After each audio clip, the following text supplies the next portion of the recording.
तो देखो बच्चों, वही हम लोग tissue level of organisation discuss कर रहे थे। एक कॉल आ गया जिस कारण वीडियो इंटरप्ट हो गया था, तो उसी टॉपिक को हम आगे कंटिन्यू कर रहे हैं। देखो, तो टिश्यू लेवल ऑफ ऑर्गेनाइजेशन में हमने पढ़ा था क्या कि जब कुछ सेल्स दो या उससे ज़्यादा एक ही जैसा फंक्शन परफॉर्म करने लगे तो उसी को क्या बोलते हैं, tissue level of organisation. Okay, और उसके लिए किसमें मिलता है, सिलेंट्रेट्स में। और उसके लिए हमने क्या किया था, उसके बॉडी वाल को ड्रॉ किया था। सिलेंट्रेट्स के बॉडी वाल को, मतलब जो बॉडी कवरिंग है उसको ड्रॉ किया था हमने। वो 3 लेयर्ड होता है। बाहर में एपिथेलियो मस्कुलर सेल है जिसको एपिडर्मिस बोलते हैं। बीच में एक मीजोग्लिया है, नॉन सेलुलर लेयर है, यहाँ पे कोई सेल नहीं है, बस जेल लाइक सब्सटेंसेस प्रेजेंट है। उसके बाद जो इनर मोस्ट लेयर है that is called gastrodermis. Body wall का जो सबसे इनर मोस्ट लेयर है उसको बोलते हैं गैस्ट्रोडर्मिस। तो यही है बॉडी वाल। क्लियर? तो यहाँ है बॉडी वाल, और बॉडी वाल का जो सबसे, यही बॉडी वाल है, समझ रहे हो, यही बॉडी वाल है। Suppose first layer, second layer, इस तरह से ड्रॉ करते हैं। Suppose this is body wall, तो ये पूरा बॉडी वाल है सपोज करो। तो सबसे बाहर में कौन सी लेयर होगी, तो एपिडर्मिस, ये सपोज करो एपिडर्मिस हो गया। दूसरा एक लेयर हुआ जिसको बोला मीजोग्लिया, ये मीजोग्लिया हो गया। और सबसे अंदर जो लेयर हुई जिसको बोल दिया हमने gastrodermis, G for gastrodermis. Clear? और गैस्ट्रोडर्मिस के बगल में क्या है, एक सेंट्रल कैविटी है यहाँ पे बच्चों। देखो, central cavity that is called coelenteron, इसी को बोलते हैं हम सिलेंड्रॉन, सेंट्रल कैविटी को। या it is also called as para gastric cavity, sorry gastrovascular cavity. तो इसी को बोलते हैं, देखो, गैस्ट्रोवस्कुलर कैविटी। तो ये भी आप नोट कर सकते हो, सिलेंड्रॉन, यहाँ पे मैं लिख दे रहा हूं, coelenteron is central cavity and इसका अनदर जो नेम है, इसका दूसरा नाम है that is called gastrovascular cavity, gastrovascular cavity. Clear? तो ये है गैस्ट्रोवस्कुलर कैविटी। अब गैस्ट्रोवस्कुलर कैविटी या सिलेंड्रॉन दोनों एक ही नाम है। अब देखो क्या, कोई भी, ये इसका टेंटेकल है हाइड्रा का, मान लो कोई प्रे है या फूड है, दिस इज द फूड और प्रे। तो क्या होगा, सबसे पहले इस फूड को यहां से लाया जाता है इस ओपनिंग के थ्रू। This is the single opening that act as both mouth and anus. यहीं से खाना आता भी है, यहीं से फीकल मैटर जो स्टूल है इसका डिस्चार्ज होता है। तो ये फूड आएगा कहाँ, सेंट्रल कैविटी में, दैट इज सिलेंड्रॉन या गैस्ट्रोवस्कुलर कैविटी। उसके अंदर फूड आ गया। अब क्या हुआ, जैसे ही ये फूड आया तो इसके बगल में फूड आया कहाँ, सेंट्रल कैविटी में, और उसके बगल में एक लेयर है दैट इज कॉल्ड गैस्ट्रोडर्मिस। ये लेयर, यहाँ पे जो लेयर है दैट इज कॉल्ड गैस्ट्रोडर्मिस। अब ये क्या करेगा, गैस्ट्रोडर्मिस का जो पहला सेल है दैट इज ग्लैंड या ग्लैंडुलर सेल। तो ग्लैंड या ग्लैंडुलर सेल क्या करता है, start pouring enzymes on this food. इस फूड के ऊपर ये इंजाइम्स पोर कर देगा and this food become semi digested. ये फूड हो जाता है सेमी डाइजेस्टेड। तो ध्यान से समझना, जैसे ही टेंटेकल्स के हेल्प से ये खाना कहाँ आया, ये खाना आया, फूड कहाँ आया, सेंट्रल कैविटी में, सिलेंड्रॉन में।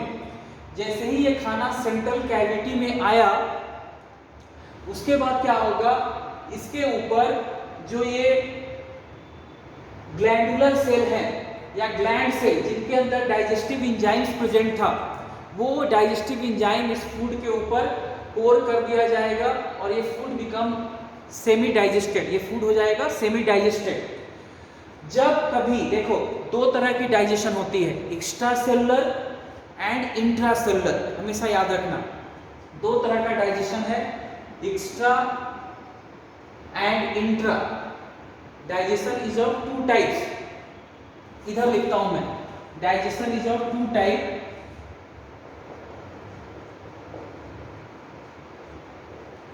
Extra cellular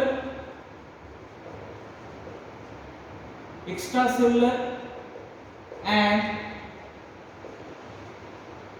intracellular. दो तरह की डाइजेशन है, एक्स्ट्रा एंड इंट्रा। एक्स्ट्रा का मतलब होता है जब डाइजेशन सेल के बाहर हो। एक्स्ट्रा मतलब जब सेल के बाहर हो डाइजेशन, लेकिन सेल के बाहर होने का मतलब ये नहीं कि बॉडी के बाहर हो जाए, नहीं। व्हेन डाइजेशन अगर outside the cell but within a alimentary canal और एक कैविटी। जैसे हमारे केस में ह्यूमन बींग्स में डाइजेशन कैसा है, एक्स्ट्रा सेलुलर। हमारे अंदर डाइजेशन कैसा है, एक्स्ट्रा सेलुलर। हमारे में डाइजेशन कहाँ होता है, एक एलिमेंट्री कैनाल के अंदर होता है, जो माउथ से लेकर oesophagus, stomach, small intestine, large intestine, ये सारे पार्ट है एलिमेंट्री कैनाल के। तो जब खाना एलिमेंट्री कैनाल के अंदर डाइजेस्ट हो then it is called as extra cellular. या फूड डाइजेशन जब किसी कैविटी के अंदर हो, जैसे ये हो रहा है कैविटी के अंदर, तब भी उसको बोलेंगे एक्स्ट्रा सेलुलर, मींस हमेशा आउटसाइड द सेल। तो व्हेन, इसमें आप लिख सकते हो डाइजेशन अकर्स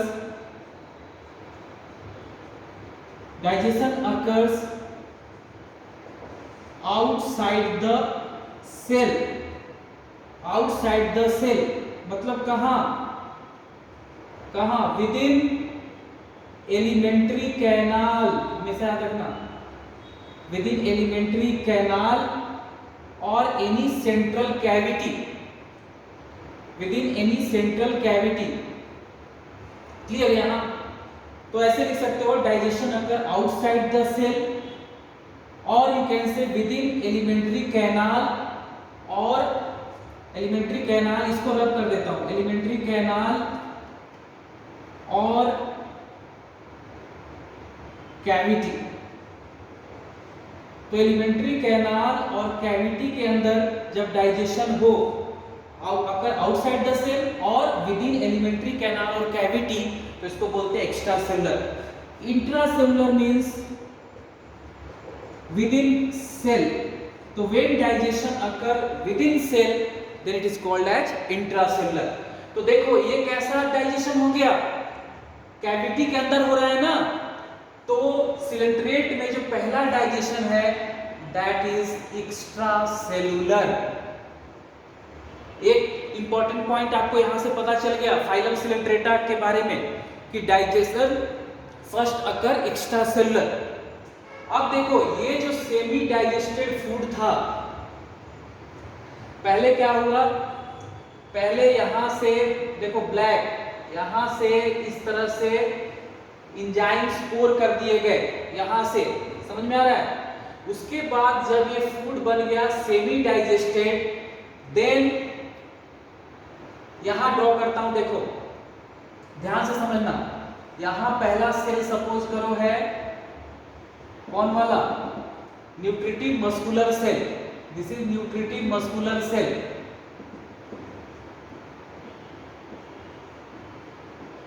मस्कुलर सेल, और यहां पे दूसरा सेल है कौन सा, ग्लैंडुलर सेल या ग्लैंड सेल।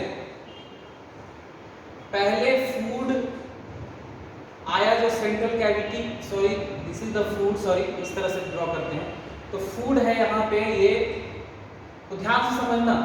इस फूड के ऊपर पहले यहाँ से एंजाइम पोर कर दिए गए, ये बन गया सेमी डाइजेस्टेड। उसके बाद इसको ले लिया गया इस फूड वैक्यूल के अंदर, इस फूड को, यानी जब ये सेमी डाइजेस्टेड हो गया, सेमी डाइजेस्टेड हो गया ये फूड, तो इसको कहां ले लिया गया, इस फूड वैक्यूल के अंदर by this cell, nutritive muscular cell. तो पहले कैविटी के अंदर एंजाइम पोर किए गए थे, दैट इज एक्स्ट्रा सेलुलर। अब सेल के अंदर ले लिया गया, दैट इज इंट्रासेलुलर। समझ में आ रहा है? तो in phylum coelenterata digestion is first extra cellular then intracellular. NCERT लिख रही है both extra cellular and intracellular. उनको कोई मतलब नहीं है कि पहले एक्स्ट्रा सेलुलर हुआ या क्या हुआ। तो हमेशा याद रखना दोनों तरह का डाइजेशन होगा, किसमें, फाइलम सिलेंट्रेटा में, extra cellular as well as intra cellular. Clear. अगर क्वेश्चन आता है कौन सा डाइजेशन होगा तो both extra cellular as well as intra cellular. और पहले कौन होगा तो first extra cellular and then intra cellular. तो जो डाइजेशन है सिलेंट्रेट में, first extra cellular and then intra cellular. समझ आ रहा है? तो digestion is first extra cellular then intra cellular. Clear. थोड़ा सा पॉइंट वाइज मैं लिख दूंगा तो और आपको समझ में आएगा। तो इस तरह से ध्यान रखना है। तो first extra cellular and then intra cellular, यानी दोनों तरह का डाइजेशन होता है फाइलम सिलेंट्रेटा में। अब देखो यहाँ टिश्यू लेवल ऑफ ऑर्गेनाइजेशन कैसा है। सारे लोग कह देते हैं समझ में आता नहीं है, यहाँ आपको बिल्कुल समझ में आएगा कि देखो दो सेल हैं, ये न्यूट्रिटिव मस्कुलर सेल और दूसरा सेल है ग्लैंड सेल। दोनों क्या फंक्शन कर रहे हैं, दोनों एक ही फंक्शन कर रहे हैं, डाइजेशन। समझ में आ रहा है? तो टिश्यू में क्या था, जब दो सेल, दो या दो से ज्यादा सेल, एटलीस्ट 2 सेल, तो जब दो सेल एक ही फंक्शन करें तो उसको क्या बोलेंगे, डाइजेशन। मतलब यहां डाइजेशन कर रहे हैं उसको क्या बोलेंगे, टिश्यू लेवल ऑफ ऑर्गेनाइजेशन। तो जब एक ही फंक्शन दो सेल कर रहा है that is called tissue level of organisation. समझ में आ रहा है? सेल में क्या था, एक सेल पार्टिकुलर एक फंक्शन कर रहा था, लेकिन यहाँ पे दो सेल एक ही फंक्शन कर रहे हैं, दैट इज डाइजेशन। तो जब एक ही फंक्शन दो सेल परफॉर्म करें तो उसी को बोलते हैं टिश्यू लेवल ऑफ ऑर्गेनाइजेशन। और यहाँ दोनों सेल एक ही फंक्शन कर रहे हैं, दैट इज डाइजेशन। इसीलिए फाइलम सिलेंट्रेटा में कौन सा लेवल ऑफ ऑर्गेनाइजेशन है, tissue level of organisation. Clear बच्चों? तो इस तरह से आपको ध्यान रखना है। तो इसका स्क्रीनशॉट लेना, नोट्स बना लेना। थोड़ा सा मैं बता देता हूं कैसे आपको। तो एक इंपॉर्टेंट पॉइंट आपको पता चला कि फाइलम सिलेंट्रेटा में जो डाइजेशन है बोथ एक्स्ट्रा एंड इंट्रासेलुलर है। क्लियर? तो इस तरह से आपको याद रखना है। तो इसको मैं रब करता हूं।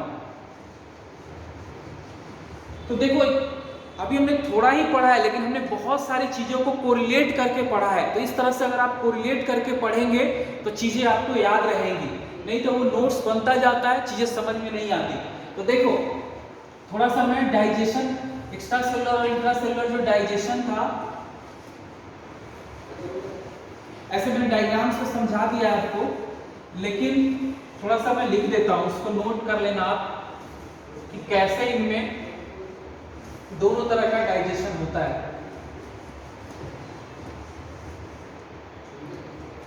लिखना क्या है, लिखना आप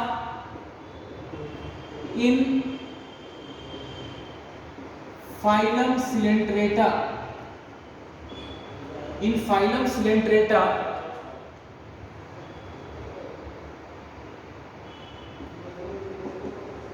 both type of digestion, both type of digestion occur, both type of digestion occurs extracellular as well as intracellular, intracellular, both extracellular as well as intracellular. Or you can say first extracellular then intracellular, दोनों होता है। अगर उसमें भी पूछे पहला कौन होता है तो एक्स्ट्रासेलुलर। पहले क्या होगा, first extracellular then intracellular. Extracellular कैसे होता है देखो,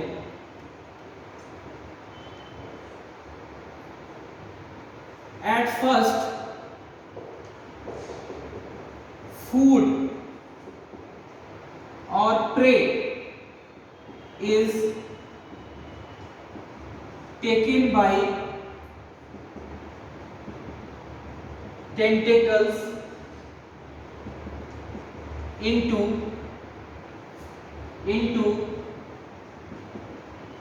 central cavity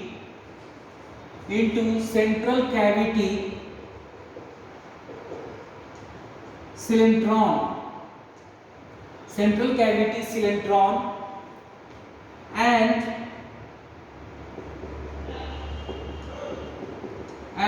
nutritive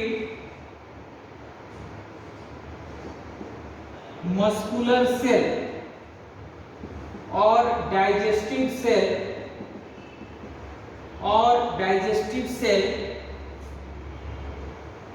sorry gland cell था ना, पहले ग्लैंड सेल होता है, सॉरी, हाँ वैसे लिखना है इसको, central cavity and coelenteron and gland और ग्लैंडुलर सेल, पोर मतलब उसके ऊपर डाल देगा, glandular cell pores, digestive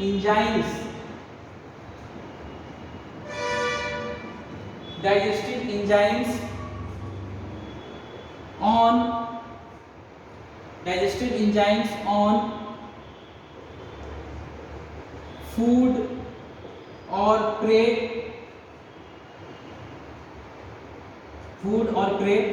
then food become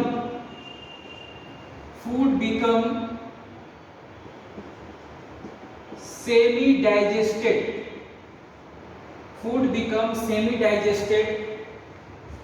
and taken by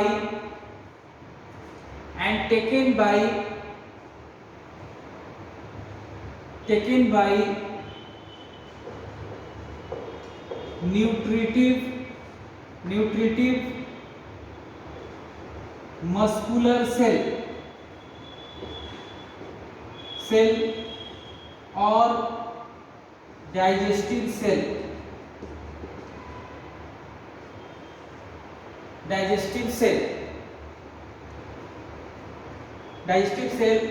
and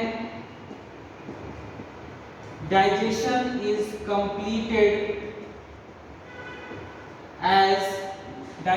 is completed as intracellular digestion.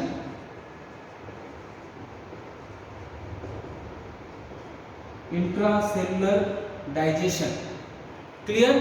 तो इस तरह से हो जाएगा इंट्रासेलुलर डाइजेशन, तो पहले एक्स्ट्रा सेलुलर एंड लास्टली और you can say then intracellular, तो ये याद रखना है बच्चों। क्लियर? तो इसको नोट कर लेना आप। तो फाइलम सिलेंट्रेटा का भी एक इंपॉर्टेंट इंफॉर्मेशन आपको पता चल गया कि डाइजेशन दोनों तरह से होता है, एक्स्ट्रा सेलुलर भी एंड इंट्रासेलुलर भी। क्लियर? रब करें इसको, तो चलिए इसको रब करते हैं।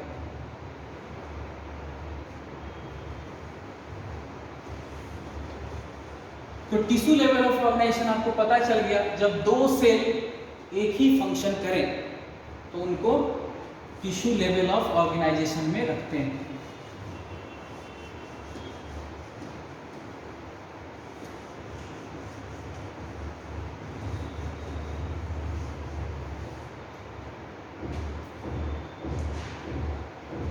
उसके बाद third is organ level of organisation. Third is organ level of organisation. देखिए बच्चों, नाम से ही आपको पता चल रहा है कि यहां पे एक ऑर्गन अब डेवलप कर गया होगा, मतलब टिश्यू आपस में ग्रुप होके एक साथ आकर एक ऑर्गन में डेवलप हो गए होंगे और एक ऑर्गन जैसा कह सकते हो आप काम करने लगे होंगे। When tissue are grouped together to form an organ। Clear? और थोड़ा और समझो आप, तो सबसे पहले हमें एक ऑर्गन मिला था फाइलम प्लेटीहेल्मिन्स में, एक ऑर्गन। ऐसे गलती से उसका नाम सेल रख दिया साइंटिस्टों ने। है ये ऑर्गन, लेकिन आप कंफ्यूज मत होना, उसका नाम है फ्लेम सेल। तो फ्लेम सेल पहली बार first time in animal kingdom एक ऑर्गन हमें मिला, उसका नाम था फ्लेम सेल। क्लियर? तो फ्लेम सेल, और कहाँ मिला ये फ्लेम सेल? तो ये फ्लेम सेल हमें मिला फाइलम प्लेटीहेल्मिन्थ में, फ्लैट वार्म, जिसका मेंबर है प्लेनेरिया, ड्यूगेशिया या टेपवार्म। क्लियर? तो देखो इस तरह का ये ऑर्गन था, पहले समझ लो, फिर मैं सारा यहाँ बोर्ड पे मेंशन कर दूंगा या डिक्टेट करूंगा। अभी देखो,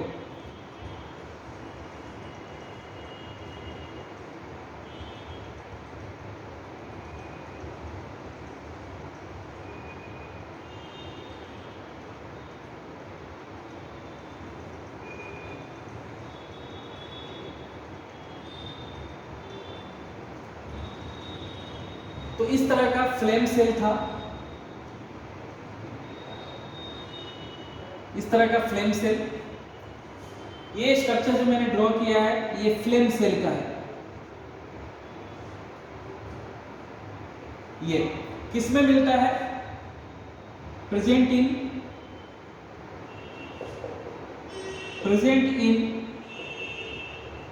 phylum platyhelminth, present in phylum platyhelminth. और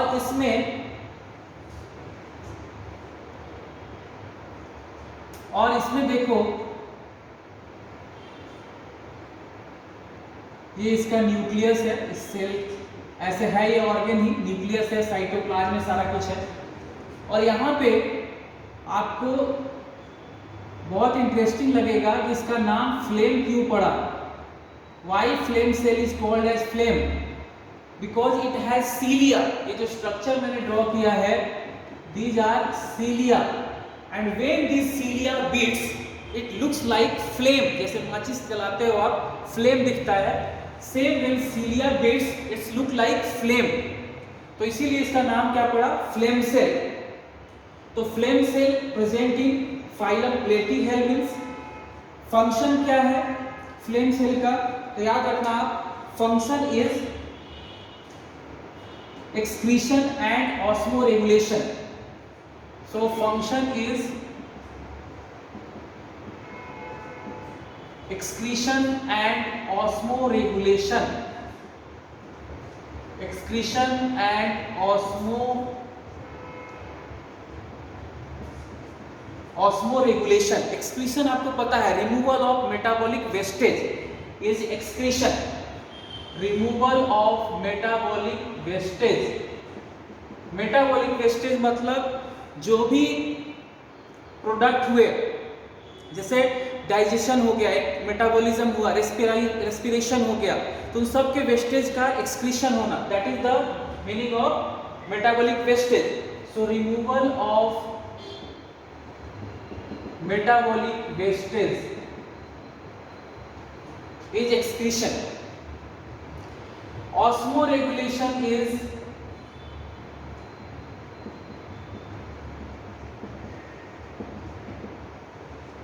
maintaining water and salt concentration. Maintaining water and salt concentration is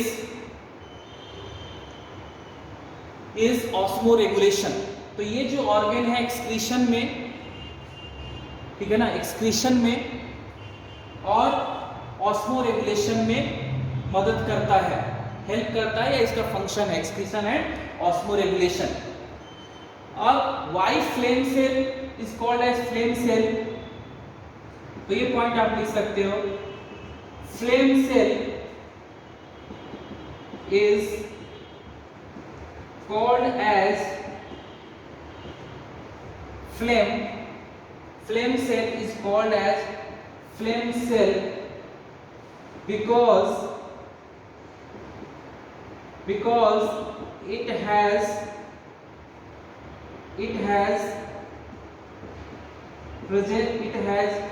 cilia. it has cilia, and when these cilia beat, it looks like a flame. It looks like a flame. So flame cell is called as flame cell, or flame cell is given a name flame because it has cilia, and when these cilia beat, it looks like flame. That's why name is flame cell. कहाँ present होगा? Phylum प्लेटीहेल्मिन्स means flat worms में, ये मिलेगा। And इसका function है excretion and osmo regulation करना, बच्चों। Okay, तो ये ध्यान रखना। उसके बाद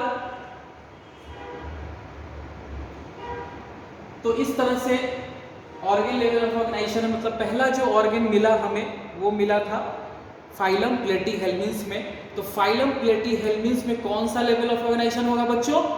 ऑर्गन लेवल ऑफ ऑर्गेनाइजेशन। तो इसमें क्या आपको लिखना है वो आप देखते चलो, ये सब पॉइंट्स तो लिख ही लेना। और क्या लिखना है आपको, तो ये मैं बता देता हूं आपको यहाँ पे।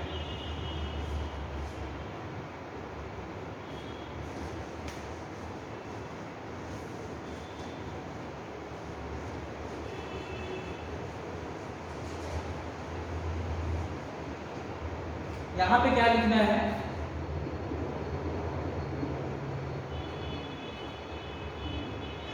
Tissues are grouped together. When tissues are grouped together, इस तरह से लिख सकते हो, are grouped together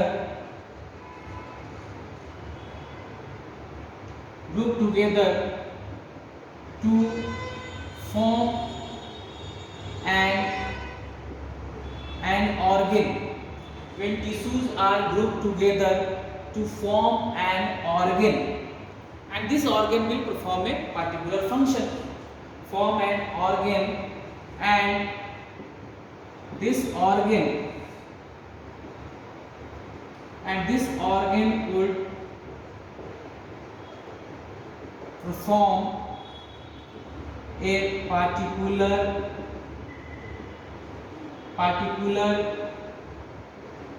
or a specific function.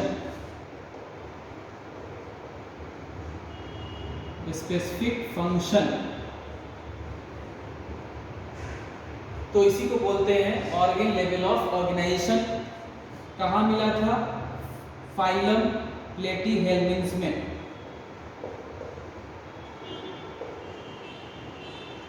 समझ में आ गया आपको? तो ये हो गया ऑर्गन लेवल ऑफ ऑर्गेनाइजेशन।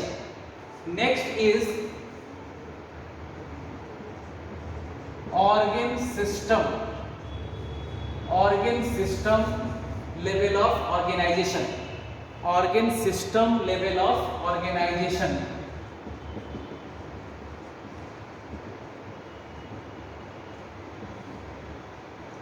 इसमें क्या देखो, इसमें क्या होता है, कुछ ऑर्गन्स आपस में एसोसिएट हो जाते हैं और वो एक सिस्टम जैसा काम करते हैं। जब कुछ ऑर्गन्स आपस में एसोसिएट हो जाए, आसपास आ जाए, इकट्ठा हो जाए और एसोसिएटेड हो जाए एक दूसरे के साथ, and then perform a particular function as a system. Clear? तो उसी को बोलते हैं organ system level of organisation. तो इसमें क्या होगा? When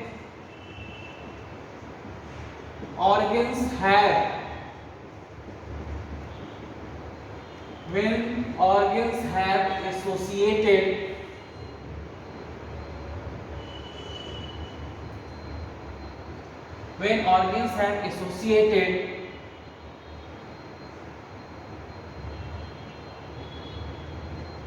associated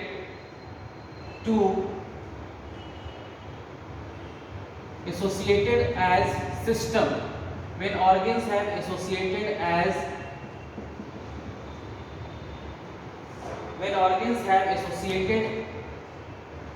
a system to perform a specific or particular function like digestion, respiration and circulation। तो इसी को बोलते हैं हम organ system level of organisation. Organ system level of organisation. तो कुछ ऑर्गन एक साथ हो गए, जैसे डाइजेस्टिव सिस्टम है तो उसमें stomach, small intestine, large intestine सारे एक साथ मिल गए। जैसे हमारे में आप कंसीडर करोगे तो वो क्या करते हैं, एक पार्टिकुलर फंक्शन कराते हैं डाइजेशन। तो सब एक साथ मिलकर स्टोमक भी, स्मॉल इंटेस्टाइन भी, लार्ज इंटेस्टाइन ह्यूमन बींग्स में हमारे में क्या कराते हैं, डाइजेशन। सो उस तरह का तो हमारे में भी क्या है, organ system level of organisation है। ये organ system of level of organisation कहाँ कहाँ प्रेजेंट है, तो यहाँ पे एग्जांपल है फाइलम एस्के हेल्मिन्स।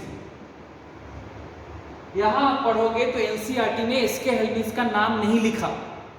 क्लियर, मतलब बेसिस ऑफ क्लासिफिकेशन में जब वो डिस्कस कर रहे हैं organ system level of organisation तो वहां उन्होंने मेंशन नहीं किया है।